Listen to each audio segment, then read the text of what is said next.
திருச்சிற்றம்பலம். திருவாசகம் திரு அம்மானை நான்காவது பாடல் ஆனந்த களிப்பு என்ற உட்தலைப்பின் கீழே வரக்கூடிய பாடல்களை பார்த்து கொண்டிருக்கிறோம். உயிரினுடைய அடி ஆழத்தில் இறைவன் தந்த ஆனந்தத்தை அனுபவித்து கொண்டு நாம் இந்த மண்ணுலகில் வாழ்வதற்கான வழிவகைகளை மாணிக்கவாசக பெருமான் இந்த 20 பாடல்களிலும் தருகிறார். ஒன்றும் போதா நாயேனை உய்ய கொண்ட நின்கருணை என்று மணிவாசகர் சொல்லுவார்.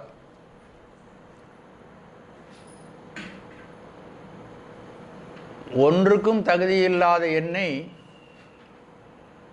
நீ உன்னுடைய உயர்ந்த நிலையிலிருந்து கீழிறங்கி வந்து எனக்காக என்னை ஆட்கொண்டாய் என்பதே அவருடைய மனதை உருக்குவதாக அமைகிறது. அதன் காரணமாக சிவபெருமானை இடையறாது நினைந்த வண்ணம் இருப்பதினாலே அந்த நினைவே அவருடைய தாழ்வுகளையெல்லாம் போக்கி அவரை சிவமாம் தன்மை எய்தச் செய்து அதன் பயனாக வரக்கூடிய பேரானந்தத்தை தூய்க்குமாறு செய்தருளின. அந்த அனுபவத்தை நாமும் பெற வேண்டும் என்பதற்காக சிவபெருமானே மாணிக்கவாசக பெருமானை அருளானை செய்து இந்த பாடல்களை அவர் மூலமாக நமக்கு தந்திருக்கின்றார். அதில் 4வது பாட்டு, வான்வந்த தேவர்களும் மால் அயனோடு இந்திரனும் கான் நின்று வற்றியும் புற்றெழுந்தும் காண்பறிய தான் வந்து நாயேனை தாய்போல் தலை அழித்திட்டு ஊன் வந்து ரோமங்கள் உள்ளே உயிர்ப்பு எய்து தேன் வந்து அமுதின் தெளிவின் ஒளிவந்த வந்த வார்கடலே பாடுதுங்கான் அம்மானாய். இது ஆற்றொழுக்கா பொருள் கொள்ள வேண்டியதுதான். நம்ம வார்த்தைகளை மாற்றி ஒரு இடத்துலையும் போட வேண்டியதில்லை. பாடுதுங்கான் அம்மானாய் அப்படிங்கிறத அம்மானாய் பாடுதுங்கான் அப்படின்னு மாற்றிக்கணும். இதில் அசையாக வரக்கூடியது, பொருள் இல்லாமல் வரக்கூடியது இந்த கான்கிறது மட்டும்தான். மீதி எல்லா சொற்களுக்கும் கமா ஃபுல் ஸ்டாப் இருந்தால் கூட அதுக்கு பொருள் உண்டு. இப்போ இந்த பாட்டினுடைய பதவுரையை பார்க்கலாம். வான்வந்த தேவர்களும் மால் அயனோடு இந்திரனும். வான்னா உயர்ந்த உலகம், அதனால் வான் உலகம் அப்படின்னா நம்ம விண்ணுலகம் அப்படின்னு எடுத்துக்கலாம். விண்ணுலகங்களை நீத்து வான் வந்த, வானை விட்டு வந்தன்னு பொருள் கொள்ளும். அது ஒரு ஆக்கச் சொல்லுன்னு சொல்லுவாங்க இலக்கணத்தில். அந்த ஒரு சொல்லு பாடலுக்காக விட்டு போயிருக்கும். அந்த சொல்லை போட்டால் அடி கூட வரும், அதுக்காக போடக்கூடாது. அந்த சொல்லை நாம் போட்டால்தான் அது முழு பொருளும் நமக்கு தெரியும். வான் நின்றும் வந்த அல்லது வானை விட்டு வந்த அப்படின்னு பொருள் கொள்ளணுதுக்கு. இப்போ நம்ம பொருள் பார்க்கலாம். விண்ணுலகை விட்டு விட்டு மண்ணுலகுக்கு வந்த. ஏன் விண்ணுலகத்தை விட்டு மண்ணுலகுக்கு வந்தாங்க? இறைவனை தேடி தேவர்கள் வருகிறார்கள். வந்த தேவர்களும் திருமாலும் நான்முகனும் இந்திரனும் மண்ணுலகத்துக்கு வந்துட்டாங்க. இப்போ போன பாடலில் அந்தரமே நின்னாங்க இல்லையா? அந்தரமே நின்னவங்க இப்போ ஒரு முடிவுக்கு மண்ணுலகத்துக்கு போய் நம்ம தவம் செய்யலாம் அப்படின்னு சொல்லிட்டு வந்துட்டாங்க. என்ன பண்ணுறாங்க பாருங்கள். கான் நின்று வற்றியும் புற்றெழுந்தும் காண்பறிய. காடுல கான் என்பதற்கு கானகம் என்பது கான் வந்திருக்கு. அதனால் பொருள் அப்படி பார்த்துக்கணும். ஏன் இதெல்லாம் சொல்கிறேன்னா, நீங்கள் திருப்பி படிக்கும் பொழுது கான் நின்று வற்றின்னா கான்னா என்னன்னு தெரியாமல் முடிக்கக்கூடாது. ஏனென்றால் சொல்லிய பாட்டின் பொருள் உணர்ந்து சொல்லுவார். பொருளும் தெரியணும், அது உணர்வுலையும் போகணும். கான் நின்று வற்றியும், கானகத்தில் தங்கி தவம் முயன்று உடல் வற்றியும், புற்று எழுந்தும். எங்கே புற்று எழும்? பொருள் புற்றெழுந்தும் காண்பறியன்னா யார் தவம் பண்ணாங்களோ அவருடைய மேனியிலே புற்றெழுந்தும்னு நம்ம பொருள் பண்ணணும். எவ்வளோ நுட்பமாக, அதாவது இப்படி போகிற போக்கில் படிச்சிங்கன்னா ஒன்றும் தெரியாது. அதை உணர்வுபூர்வமாக படிக்கணும். புற்றெழுந்தும் ஏன்னா இதுக்காக நேரம் செலவு பண்ணி வந்து உட்காந்துருக்கிறீங்க. இதோட போகிறதில்லை. இந்த பாட்டு நம்ம வந்து 1000 தர எவ்வளோதோ முற்றோதல் பண்ணுறோம். முற்றோதல் பண்ணும் பொழுது ஒவ்வொருத்தருக்கும் ஒரு நோக்கம் இருக்கும். அதை நம்ம பற்றி பேச வேண்டியில்லை. ஆனால் நாம் அதனுடைய சொற்பொருளை நன்றாக தெரிந்து அதிலேயே ஆழ்ந்து படித்தோம்னா ரொம்ப பயன் கிடைக்கும் உங்களுக்கு. முற்றோதலின் பொழுது நம்முடைய கவனம் முழுக்க பக்கத்தில் இருக்கிறவங்களையோ வேறு எந்த சிந்தனையும் போகக்கூடாது. அந்த பாடலிலும் பாடல் சொல்கின்ற கருத்திலும் நம்முடைய மனதை வைக்கணும். பொருள் புரியலன்னா சிவனை நினச்சிக்க வேண்டியதுதான். பொருள் புரிந்து கொள்வதற்கு முயற்சி எடுத்துக்கொள்ள வேண்டும். அந்த முயற்சிக்காக தான், அதுக்கு உதவி செய்கிறதுக்காக தான் அந்த வகுப்பை நம்ம நடத்திட்டு இருக்கிறோம். உணர்வோடு படித்தீங்கன்னா ஒவ்வொரு பாடலும் நம்முடைய மனதை நெகிழ்வித்து, ஊன் வந்து ரோமங்கள் உள்ளே உயிர் பெய்து, அந்த ஆனந்தத்தை உடலுக்குள்ளே அனுபவித்து, அந்த ஆனந்தம் உடல் வழியாக பொங்கி ததும்பி வடிந்து நம்முடைய மயிர்கால் தூரம் வெளியில் வரும். ஊன் வந்து ரோமங்கள் உள்ளே உயிர் பெய்து, இதெல்லாம் எங்கேயோ வருது. அது இங்கே தான், இந்த பாட்டில் தான் இருக்குது. அந்த உணர்வுகளை நாம் பெற வேண்டுமென்றால் நமக்கு இருக்கிற காலம் ரொம்ப குறைவு. காலம் உண்டாகவே காதல் செய்து உய்மின். எது சொல்லல மாணிக்கவாசகர்? எல்லாம் சொல்லியிருக்கார். காலம் உண்டாகவே, காலம் உங்களுக்கு கிடச்சிருக்கு, நல்ல காலம் கிடச்சிருக்கு. ஆகவே இறைவன் மீது அன்பு செலுத்தி நீங்கள் வந்த வேலையை பார்த்து கொண்டு, ஏன்னா ஒவ்வொரு நாளும் நம்மை விட்டு நீங்கி கொண்டே இருக்கிறது. அதனால் இதை பயனுள்ளதாக மாற்றுங்கள். காலம் உண்டாகவே காதல் செய்து உய்மின் கருதறிய ஞாலமுண்டானோடு நான்முகன் வானவர் நன்னறிய ஆலமுண்டான் எங்கள் பாண்டிப்பிரான் தன் அடியவட்காக மூலபண்டாரம் வழங்குகின்றான் வந்து முந்துமினே. சாமி நமக்கு பேரானந்த பெருவாழ்வை தருவதற்காக அப்படியே உட்காந்துட்டு இருக்கானோ வேலை இல்லாமல். இதுதான் வேலை அவனுக்கு. அதனால் காலம் வாய்த்திருக்கிறது, இந்த காலத்தை நடுவிட்டுறாமல் நீங்கள் வந்துருங்க அப்படின்னு சொல்லி மாணிக்கவாசகர் நம்மை சிவபெருமானிடம் ஆற்றுப்படுத்துகின்றார். அதனால் ஒவ்வொரு காலம் கிடைக்கும் பொழுதும் அதை கவனமாக நம்ம எடுத்துக்கணும். கான் நின்று வற்றியும் புற்றெழுந்தும் காண்பறிய. கான் நின்று, காடுகளிலே இந்த இடத்துல நின்று, அங்கே நின்று, வான் நின்றுன்னா வானத்தை விட்டு நீங்கின்னு அர்த்தம். இந்த இடத்துல கான் நின்றுனா கானகத்தில் நின்றுன்னு அர்த்தம்.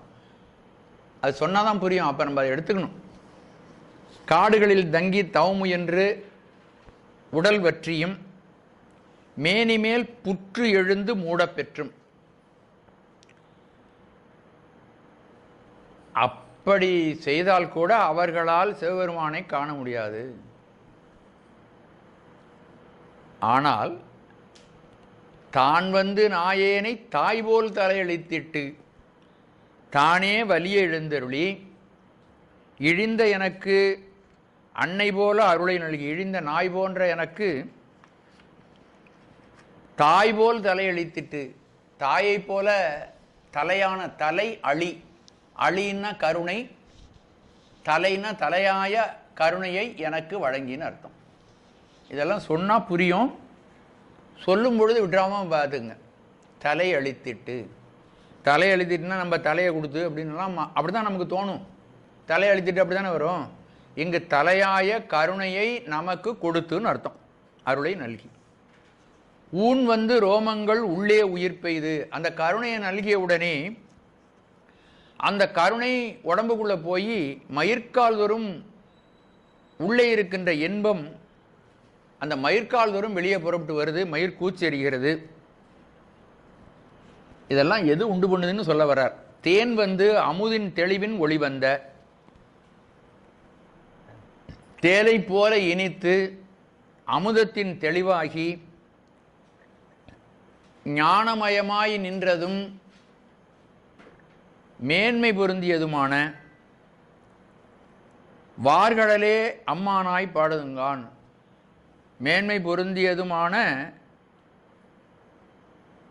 நீண்ட கடல் அணிந்த அந்த கடல் தான் இதெல்லாம் தருது. சிவபெருமான் என்ன சொல்கின்றார், செய்கிறார்? அவருடைய கருணை போன உடனே உள்ளத்துக்குள்ளே அந்த இன்பம் பெருகி அது மயிர்கால் தூரம் வருகிறது. அதனுடைய பயனாக உள்ளம் தேனைப் போல இனிக்கிறது, அமுதத்தின் தெளிவை நாம் உண்டது போல நமக்கு மகிழ்வை தருகிறது, அது நம்முடைய உடலுக்கு பிரகாசத்தை தருகிறது. அப்படிப்பட்டதான அதை தரக்கூடிய அவனுடைய திருவடிகள். வான்வந்த வார்கடலே, அவனுடைய வார்கடல் நீண்ட திருவடிகளை அம்மானை பாட்டாக அவனுடைய திருவடிகளையே புகழ்ந்து பாடுவோமாக அப்படின்னு பொருள். இப்போ பார்க்கலாம். வான் வந்த தேவர்களும் மாலையனோடு இந்திரனும். வானிலிருந்து வந்த, இப்போ அவருடைய நோக்கம் என்ன அப்படின்னா, வானுலகத்திலிருந்து மண்ணுலகத்துக்கு வந்தால் கூட அவருடைய நோக்கம் ஒரு மாதிரி இருக்கு. சூரபன்மனால் துன்பமடைந்த இந்திரன் அந்த துன்பத்திலிருந்து நீங்க வேண்டும் என்பதற்காக சீர்காழி வந்து தவம் செய்தான். அப்போ அவனுடைய நோக்கம் என்ன? இறைவனை காண வேண்டும்ங்கிறது நோக்கம் இல்லை, துன்பத்திலிருந்து விடுபட வேண்டும். அப்படி காமிய தபஸ் செய்கின்ற அந்த தேவர்கள் இடையூறுகளை போக்கிக் கொள்ளவும், சில சமயம் தேவர்கள் மண்ணுலகத்திற்கு வந்து போகங்களை பெருக்கிக் கொள்ளவும் தவம் செய்வார்கள், அப்படி விரும்புகிறார்கள். ஆகவே தவம் செய்து அங்கேயே இறைவனை அடையலாம், அந்த உண்மங்களை அடையலாமே அப்படின்னா தேவர்கள் உலகம் தவம் செய்வதற்கு இடம் கொடுக்காது. அங்கே இன்பத்தை மட்டும் அனுபவிக்கலாம், தவம் செய்ய முடியாது. அதனால் மேலும் இன்பத்தை பெறுவதற்காகவோ அல்லது மேலும் துன்பத்திலிருந்து விடுபடுவதற்காகவோ அவர்கள் பூவுலகை நோக்கி வருகிறார்கள். அவர்களுக்கு என்ன தோணி இருக்கணும்னா, இந்த இன்பம் தீர்ந்து போயிடுச்சுன்னா மீண்டும் நம் மனிதனாக பிறந்து பிறப்பிறப்பில் உடல வேண்டும். ஆகவே நாம் மண்ணுலகத்திற்கு சென்று இறைவனை வழிபடுவதற்காக செல்ல வேண்டும் அப்படின்னு நினச்சிட்டு வந்திருக்கணும். அப்படி வரல அவங்க. அவருடைய நோக்கம் புரிஞ்சுக்கணும். இப்போ அவர்கள் காமிய தபஸ் செய்கிறார்கள், அதாவது பலனை விரும்பி அந்த தவத்தை செய்கிறார்கள். பலனை விரும்பி செய்கிறார்கள். ரெண்டு பலன் அவங்க விரும்புறது, இன்பம் விருப்பம், துன்பம் நீங்க வேண்டும், அதுக்காக வர்றாங்க.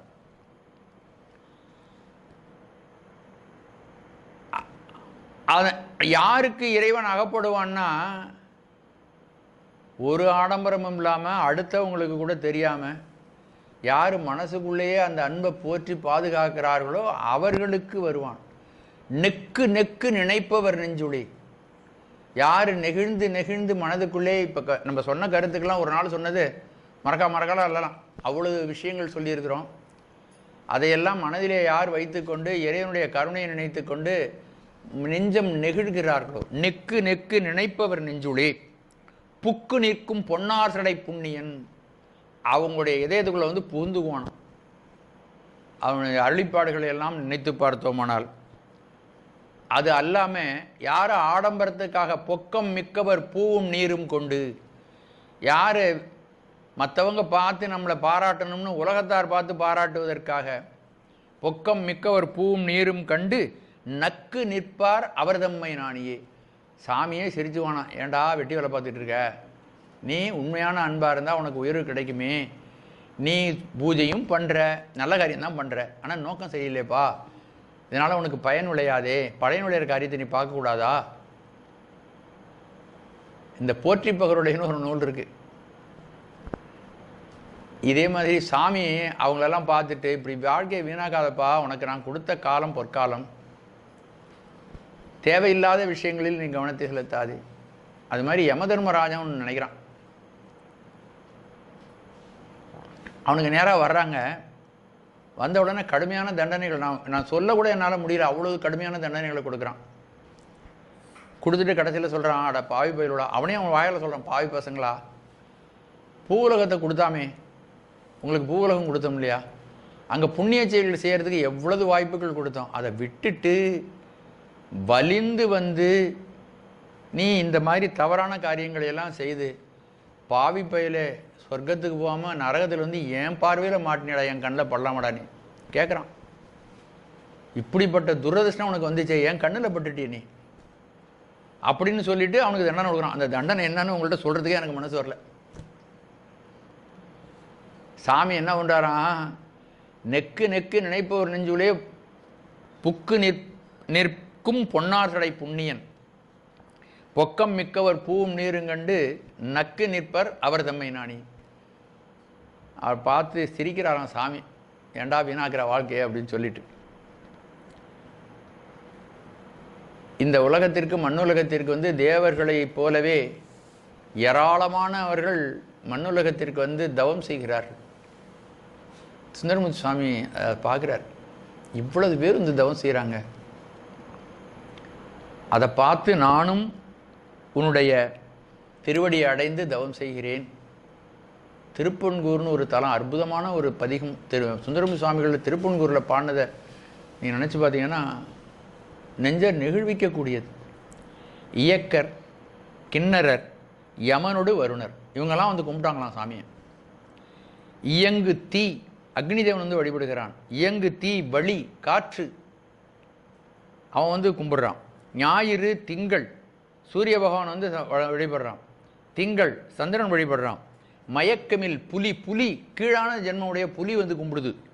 வானரம், நாகம், பசுக்கள், வானவர், தானவர் எல்லாம் அவனுடைய சன்னதிக்கு வர்றவங்க அவர் லிஸ்ட் போடுறார்.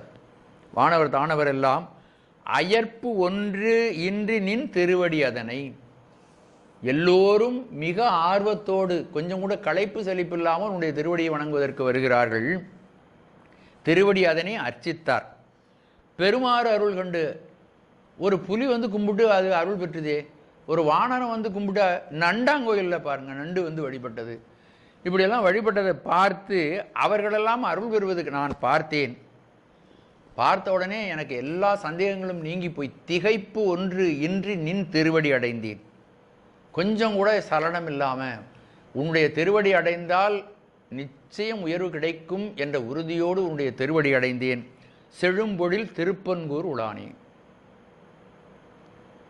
அந்த பாட்டில் அந்த பதிகம் 55வது பதிகம் படித்து பார்த்தீங்கன்னா, நான் உன்னுடைய திருப்பங்கூரில் இருக்கிற சிவபெருமானே, உன்னை நான் அடைந்ததற்கு காரணம் இதை பார்த்து வந்தேன், அதை பார்த்து வந்தேன், அதை பார்த்து நான் உற்சாகம் பெற்றேன் என்று அவர் சொல்லுகிறார். வான்வந்த தேவர்களும் மால் அயனோடு இந்திரனும், அவர்கள் மட்டும் இல்லை, இவர்களெல்லாம் வணங்கி அவர்கள் மேன்மை பெற்ற வரலாற்றை சுந்தரமூர்த்தி சுவாமிகள் பார்த்து இறைவனுடைய திருவடியை அடைந்தேன் அப்படின்னு சொல்கிறாரு. இந்த தேவர்கள், வான்வந்த தேவர்களும் மாலையனோடு இந்திரனும் இந்த தவம் செய்வதற்காக, காமிய தவம் செய்வதற்காக காட்டுக்கு வந்தார்கள். கான் நின்று வற்றியும். கான் முதலே சொன்னேன், கான் என்றால் கானகம். அந்த இடைக்குறை அது கான் ஆயிருக்கு. கான் நின்று வற்றியும், கானகத்திலே நின்று கொண்டு தவம் இயற்றி உணவு இல்லாமல் தண்ணீர் இல்லாமல் அவர்கள் நின்றதனால வற்றி போனார்கள். புத்தருடைய தவத்தை பற்றி அவருடைய வரலாற்றில் ஒரு குறிப்பு வருகிறது. அன்ன ஆகாரம் இல்லாமல் பல காலம் தவம் செய்தார் அவர். அது அவருடைய வரலாற்றில் ஒரு உதாரணம் சொல்லப்படுகிறது. பழங்காலத்தில் தான் கீத்து கொட்டாக இருக்கும் பார்த்தீங்களா, அது நாள் ஆயிட்டுனா அதில் இருக்கிற இலை மட்டும் உதிர்ந்துடும். உதிர்ந்ததுக்கு பிறகு அந்த குச்சி மட்டும் நீட்டிகிட்டு இருக்கும். இப்படி பார்த்தீங்கன்னா இது மேலே அப்படி இருக்கும். புத்தருடைய உடம்புல அது மாதிரி இருந்துச்சான். வெறும் எலும்பு மட்டும் உடம்பு பூரா தெரியுதான். அப்படி என்னன்னா தெரியுதான். உக்ர தபஸ் பண்ணார். அதுக்கும் பிறகு நடுநிலை என்ற ஒரு நிலையை அவர் கை கொண்டார். அதுக்கு இல்லை, உதாரணத்துக்கு சொல்கிறேன். அது மாதிரி இவர்களை கான் நின்று வற்றியும் புற்றெழுந்தும் காண்பறிய, திருமேனி மேலே புற்று எழுந்தது. அப்படியும் சிவபெருமானை காண இயலாதவர்களானார்கள். என்பெழுந்து இயங்கும் யாக்கையர், திருமுருகாற்றுப்படையில் இந்த மாதிரி தவம் செய்கிறவங்கள என்பு தெரியும்படியாக தவம் செய்கின்ற யாக்கை உடையவர்கள், உடம்பை உடையவர்கள் அப்படிங்கிற குறிப்பு வருகிறது. காடுகளில் தங்கி தவம் முயன்று உடல் வற்றியும் மேனி மேல் புற்று எழுந்து மூடப்பெற்றும் காண்பதற்கு இயலாதவனாகிய சிவபெருமான்.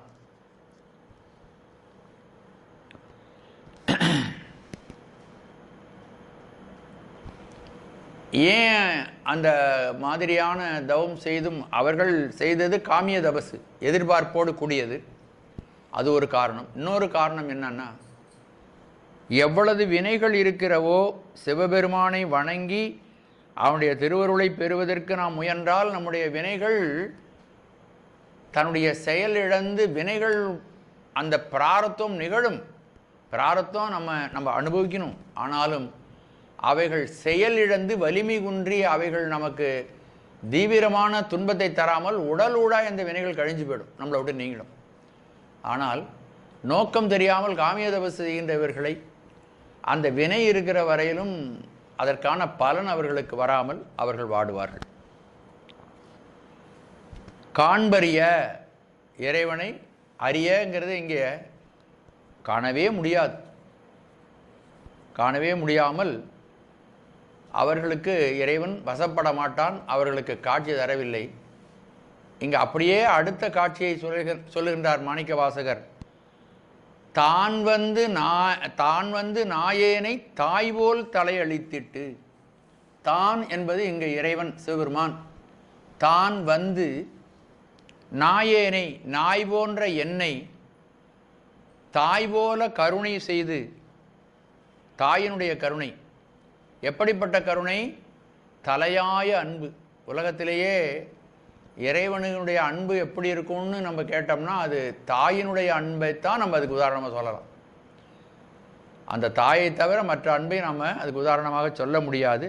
அப்படிப்பட்ட அன்பை எனக்கு தந்து தலையாய கருணை மேலான அருள் அதை நல்கி. இந்த இடத்துல நாயேனே அப்படின்னு சொல்கிறார். ஏன் நாய் அப்படின்னு சொல்கிறாருன்னா, அதான் ஒரு இடத்துல நாயின்னு பல இடங்களில் அவர் சொல்லுவார். நாய்க்கு பல கீழ்மை குணங்கள் இருக்கின்றன. அந்த கீழ்மை குணங்களும் மனிதர்களாகிய நமக்கும் இருக்கிறது. அதனால தான் அவர் தன்மேல் ஏற்றி தன்னை நாய் என்று சொல்கிறார். நாய் கட்டி போட்டிருக்கின்ற காலத்தை தவிர மற்ற எல்லா காலங்களிலும் அது வெளியில் போனால் அசுத்தங்களையே சாப்பிடும். அதாவது தூய்மையான சாப்பாட்டை சாப்பிடாது, அசுத்தங்களை சாப்பிடும். இந்த ஈ இருக்கு பார்த்தீங்களா, தேன் ஈ இருக்கு. அந்த தேன் ஈ கூட்டை விட்டு வெளியே வந்தால் அது மலரில் இருக்கின்ற தேனை மட்டும்தான் சாப்பிடும். ஆனால் அந்த சாதாரண ஈ இருக்கே, அது தேன் இருந்தாலும் அதுலேயும் போய் உட்காரும், வேறு பொருள்கள் கீழான பொருள் இருந்தால் அதுலேயும் போய் உட்காரும். அது மாதிரி இந்த நாய் மேலான பொருள்களை நாடாது, கீழான கட்டி போட்டிருந்தா அவங்க வீட்டில் பால் வச்சா தயிர் சாதம் வச்சா சாப்பிட்டுட்டு இருக்கும். அவுத்து விட்டால் அது போய் கீழான பொருள்களை தான் சாப்பிடும். அது மாதிரி யாராவது பார்த்துருந்தால் தப்பு செய்ய விரும்ப மாட்டான் மனுஷன். பார்க்கலன்னா அவன் எல்லா வித தவறுகளுக்கும் உட்படுவான். அப்புறம் நாய் வந்து எங்கே வசிக்கும்னு கேட்டிங்கன்னா, ஏதாவது குப்பை மேட்டில் சீச்சிட்டு படுத்திருக்கும் இழிந்த இடங்களில். அது சுகமாக கருதும். அதுபோல் மனிதனும் புலன் என்பதற்காக தாழ்ந்த இடங்களை நோக்கி செல்வான். ஏன்னா நாய்க்கும் மனிதனுக்கும் உள்ள ஒற்றுமை.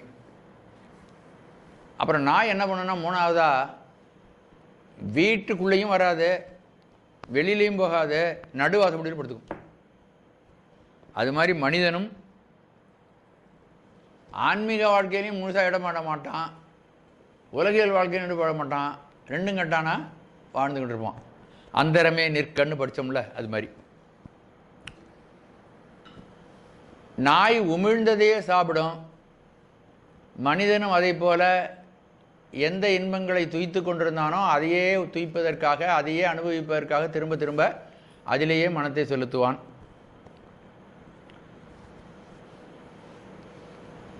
மற்ற விலங்கினுடைய ஊனை தின்பதற்கு ஆசைப்படும் நாய். அதுபோல மனிதனும் பாலியல் இன்பங்களில் சிக்கிக்கொண்டு உடல்வான்.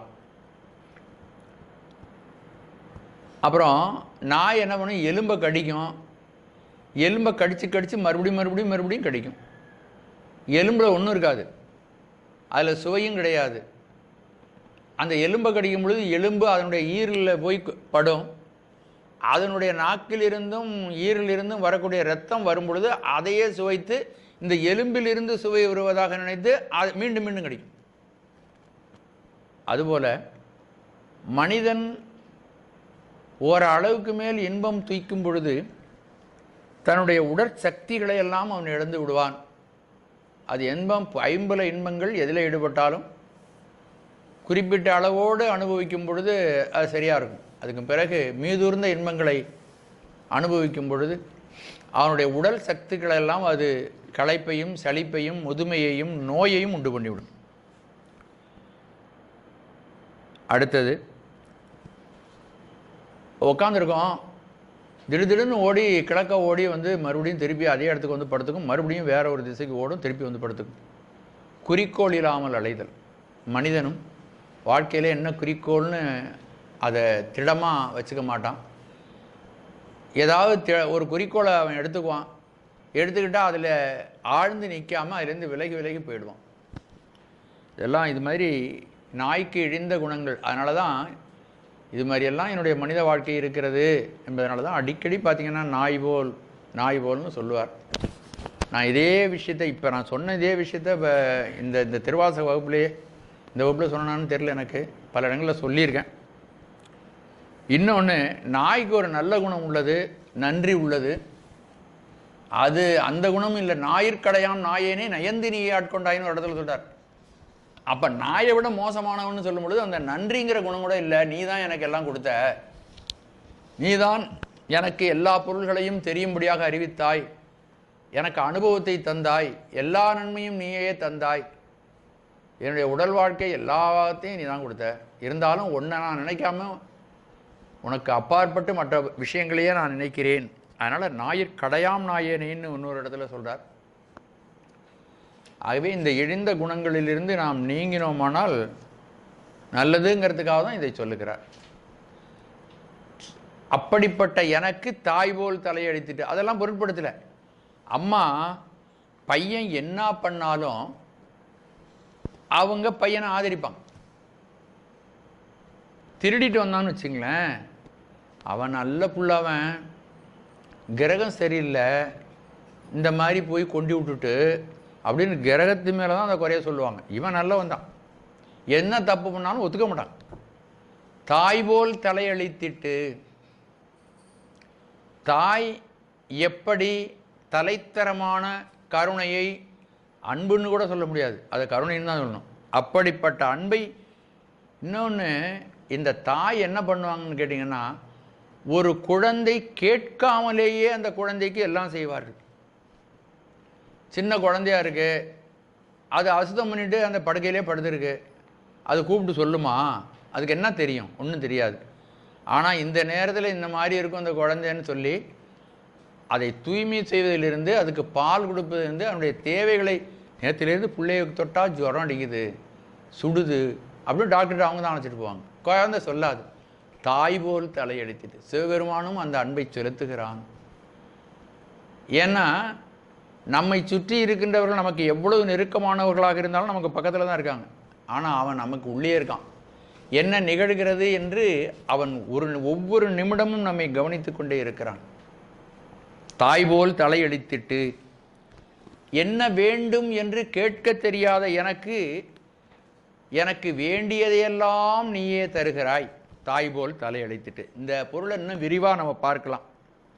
நம்ம மனசில் என்ன கருத்து இருக்கிறதோ அந்த கருத்தறிந்து முடிப்பான் தன்னை. மனத்திருந்த கருத்தறிந்து முடிப்பாய் நீயே என்பது அப்பர் பெருமானுடைய வாக்கு. மனத்திருந்த கருத்து அறிந்து முடிப்பாய் நீயே. வாயானை, மனத்தானை, மனத்துள் நின்ற கருத்தானை, கருத்தறிந்து முடிப்பான் தன்னை. கருத்தும் அவனுக்கு தெரியும், அந்த கருத்து அறிந்து அதை பூர்த்தி செய்யக்கூடியதையும் அவனே செய்வான். வாயிலே இருக்கிறான், அவன் எங்கே இல்லை? வாயானை, மனத்தானை, மனத்தில் நின்ற கருத்தானை, கருத்தறிந்து முடிப்பான் தன்னை. தூயானை, தூவெள்ளை ஏற்றான் தன்னை. தூயவன், தூய்மையான வெள்ளை ரிஷபத்தை வாகனமாக கொண்டவன். சுடர்த்திங்கள் சடையானை, எல்லாம் அவன்கிட்ட வெள்ளையா இருக்கு. தொடர்ந்து நின்று என் தாயானை, தவமாய தன்மையானை, தலையாய தேவாதி தேவர்க்கு என்றும் சேயானை, தென்கூடல் திரு ஆலவாய். அங்கே இருக்கான் சாமி. அவன் சிவனடியே சிந்திக்க பெற்றேன் நானே. கருத்தானை, மனத்துள்ன்ற கருத்தானை, கருத்தறிந்து முடிப்பான் தன்னை. தாய்போல் தலையளித்திட்டு, நம்முடைய கருத்து என்னன்னு நம்ம யாருக்கும் சொல்லலைன்னாலும் அது அவனுக்கு தெரியும். அந்த கருத்தை நம்முடைய தகுதி பார்த்து, நம்முடைய வினை பார்த்து அதை முடித்து வைப்பான். அப்படி கருணை செய்து நாய் போன்ற எனக்கு தான் வந்து நான் கேட்காமலேயே தானே எனது உள்ளத்துள் புகுந்து நாய் போன்று இழிந்த பண்பு உள்ள என்னை தாயாகி நின்று கருணை செய்து எனது ஊனிலே வந்து, இந்த ஊன் இருக்க உடம்பு ரொம்ப இழிந்தது, சீவார்ந்து ஈ மொய்த்து அழுக்கொடு திரியும் சிறுகுடில் அப்படின்னு ஒரு இடத்துல சொல்றார். இது துர்நாற்றம் வீசக்கூடிய ஒரு கிடங்கு உடம்பு. இதுக்குள்ள சாமி வந்து நுழையிறான். ஊன் வந்து ரோமங்கள் உள்ளே உயிர் பெய்து உள்ளே புகுந்து அதில் நிறைந்த இன்பம் மனதுக்குள்ள மகிழ்ச்சி வந்தவுடனே அது பொங்கி பெருகி வழிந்து மயிர்கால் தோறும் வெளிவருகிறது. மானுட வடிவம் தாங்கி சிவபெருமான் குருநாதனாக எதிரே வந்து அமர்ந்திருக்கிறான். அப்படி அமர்ந்திருக்கிற சிவபெருமான் தன்னுடைய கருணையினாலே அந்த உயிருக்குள்ளும் புகுந்து அதற்குரிய விளைவுகளை ஏற்படுத்துகிறான். சிவபெருமான் உள்ளும் புறம்புமாய் இருக்கிறான். அப்படி உள்ளும் புறம்புமாய் சிவபெருமான் இருப்பதை யார் உணர்கிறார்களோ அவர்களுக்கு ஒருவித துன்பமும் இல்லை என்று திருவருட்பயன் என்ற நூல் சொல்லுகிறது. உள்ளும் புறம்பும் ஒருதன்மை காட்சியருக்கு எள்ளும் திறம் ஏதுமில். ரோமங்கள் உள்ளே உயிர்ப்பு எய்த, உயிர்ப்புனா அந்த இன்பம் ரோமங்கள் வழியாக அந்த முடி வழியாக வெளியே தோன்றுகிறது. அப்படி கசிந்த உடனே அதை இன்னொரு இடத்துல மணிவாசக பெருமான் இதுக்கு விளக்கமாக இன்னொரு இடத்துல சொல்றார். திருவார் பெருந்துரை மேயபிரான். நீ பாட்டை படித்தாலே உங்களுக்கு பொருள் புரியும். திருவார் பெருந்துரை மேயபிரான். மேயன்னா அங்கே பொருந்தி இருக்கின்ற, அங்கு வாழ்கின்ற சிவபெருமான். திருவார் பெருந்துரை மேயபிரான் என் பிறவி கருவேறறுத்தபின் யாவரையும் கண்டதில்லை. அவன் எனது பிறவி துன்பத்தை வேரோடும் வேரடி மண்ணோடும் நீக்கிவிட்டான். அதன் பிறகு அவன் செய்த கருணையை நினைத்து கொண்டு அவனையே நான் நினைத்து கொண்டிருக்கிறேன். உலகம் என்று ஒன்று இருக்கிறதா என்று எனக்குடைய பார்வையில் இந்த உலகம் தெரியவில்லை. கருவேறறுத்தபின் யாவரையும் கண்டதில்லை. அருவாய் உருவமாய் ஆயபிரான் அவன் மருவும் திருவாரூர் பாடி நாம் தெள்ளையனம் கொட்டாம். ஆகவே சிவபெருமான் எனது உள்ளத்துக்குள்ளே புகுந்து ஊன் வந்து ரோமங்கள் உள்ளே உயிர்ப்பு எய்து அந்த இன்பம் மயிர்கால் தோறும் வெளிவருகிறது. முன்னாடியும் சொல்றார், அகவல்ல சொல்றார்.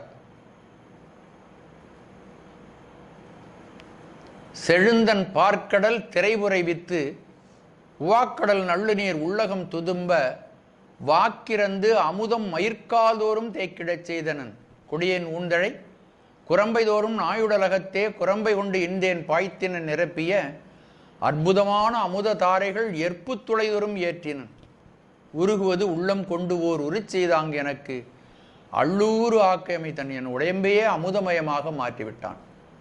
எலும்புக்குள்ளெல்லாம் அந்த ஆனந்தத்தை பாய்ச்சினான்.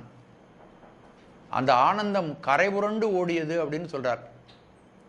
அதாவது ஒரு பௌர்ணமி காலத்தில் கடல் எப்படி கொந்தளிக்குமோ அதுபோல சிவபெருமான் தருகின்ற பேரானந்தத்தினால் எனது உள்ளமானது உடலானது எல்லாம் நிறைகுடமாக தழும்ப ஆரம்பித்து விட்டது. அந்த செய்தியைத்தான் இங்கு சொல்லுகிறார். தேன் வந்து அமுதின் தெளிவந்து ஒளிவந்த வான் வந்த வார்கடலே. அப்படிப்பட்ட பேரானந்தத்தை கொடுத்தது உன்னுடைய திருவடி. அந்த திருவடி இன்பம் எப்படி இருந்தது என்று வார்த்தையினால் விவரிக்கிறார்.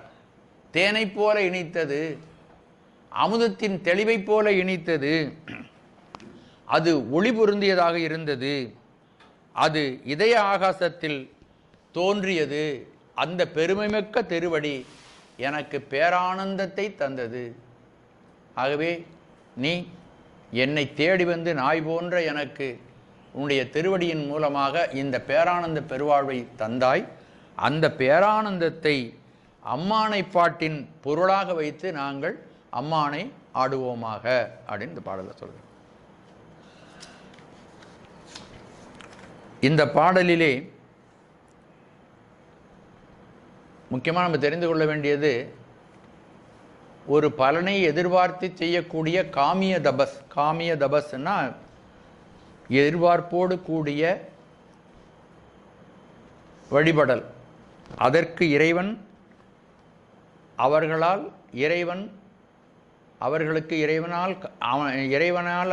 அவர்களால் இறைவனை காண முடியாது.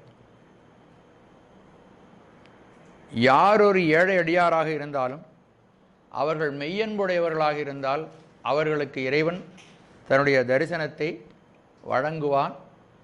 அவர்களுக்கு அவனுடைய திருவடி பேரானந்த பெருவாழ்வை தரும்.